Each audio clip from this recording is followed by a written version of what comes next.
La pensée du jour du top chrétien. Par Rick Warren. Lundi 4 janvier 2010. Une vie nouvelle selon Dieu. Il faut que vous soyez complètement renouvelés dans votre cœur et votre esprit. Revêtez-vous de la nouvelle nature, qui a été créée à la ressemblance de Dieu, et se manifeste dans la vie juste, et sainte qu'inspire la vérité. Éphésiens 4.23-24.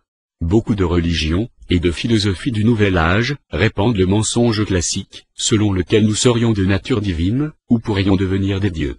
Je veux être parfaitement clair, vous ne serez jamais Dieu, ni même un Dieu. Ce mensonge inspiré par l'orgueil est la plus vieille des tentations de Satan. Le diable avait en effet promis à Adam et Ève que s'ils suivaient son conseil, ils seraient, comme des dieux. Genèse 3.5.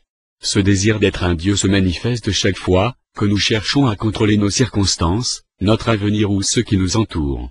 Mais en tant que créature, nous ne serons jamais le Créateur.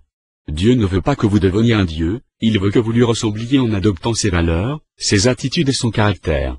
Nous sommes appelés à revêtir l'homme nouveau, qui a été créé selon Dieu. Éphésiens 4.23-24. Le but ultime que recherche Dieu, pour votre vie sur terre n'est pas le confort, mais la formation de votre caractère. Il veut que vous croissiez spirituellement et que vous deveniez comme Christ. Ressembler à Christ ne veut pas dire perdre sa personnalité, ou devenir un clone sans intelligence. C'est Dieu qui a créé votre unicité, alors pourquoi voudrait-il la gommer? La croissance à l'image de Christ vise à transformer votre caractère, non votre personnalité. Dieu veut que se forme en vous le genre de caractère, décrit dans les béatitudes de Jésus, dans le fruit de l'esprit, dans le merveilleux chapitre de Paul sur l'amour, et dans la liste que dresse Pierre des caractéristiques d'une vie utile et productive. Matthieu 5.12, Galates 5.22-23, 1 Corinthiens 13, 2 Pierre 1.5-8. Chaque fois que vous oublierez que la formation de votre caractère est un des objectifs de Dieu pour votre vie, vous serez frustré par vos circonstances. Vous vous demanderez, mais qu'est-ce qu'il m'arrive? Pourquoi dois-je traverser des moments aussi difficiles? Une réponse est que la vie est censée être difficile. C'est ce qui nous permet de grandir.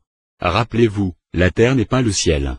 Beaucoup de chrétiens pensent à tort que la promesse de la vie, en abondance, de Jésus dans Jean 10.10, signifie une santé parfaite, un mode de vie confortable, un bonheur sans nuage, la pleine réalisation de leurs rêves et la solution immédiate à leurs problèmes, par la foi et la prière.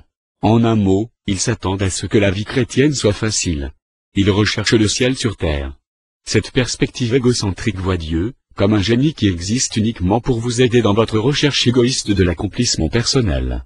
Mais Dieu n'est pas votre serviteur, et si vous vous laissez prendre à l'idée que la vie est censée être facile, soit vous serez gravement déçu, soit vous vivrez dans le déni de la réalité. Une remarque pour aujourd'hui: n'oubliez jamais que vous n'êtes pas au centre du monde. Vous existez pour accomplir les desseins de Dieu, et non l'inverse. Pourquoi Dieu vous donnerait-il le ciel sur la terre, quand il vous le réserve pour l'éternité? Il nous donne notre temps sur la terre, pour construire et fortifier notre caractère en vue du ciel. Rick Warren.